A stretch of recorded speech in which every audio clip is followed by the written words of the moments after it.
Campus Visia Lab es un proyecto de innovación institucional que se está desarrollando en la Universidad del País Vasco.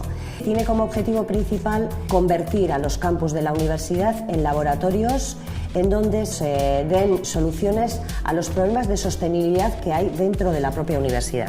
Lo que hacemos es trabajar de una manera conjunta entre alumnos y alumnas, profesores y profesoras y personal de administración y servicios.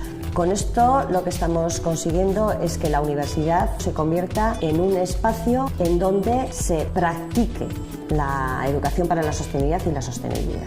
El proyecto trataba de determinar la viabilidad del compostaje a nivel comunitario en la universidad, lo que sí ha sido posible y entonces es extrapolable al resto de facultades y campus.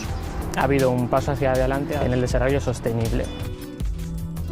El reto consistía en la creación de un espacio verde, un huerto urbano sostenible para el campus de Guipúzcoa. El proyecto me ha llevado a ver problemas reales sobre un proyecto real, ya que se plantea ejecutarlo en un futuro o se ejecutará en un futuro.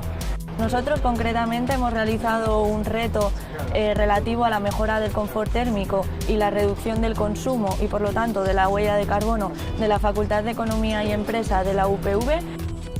Con esto queremos que la universidad se convierta en un ejemplo para otras organizaciones, para que aprendamos y seamos capaces de enfrentar estos problemas de sostenibilidad que están determinando el futuro de la humanidad y del planeta.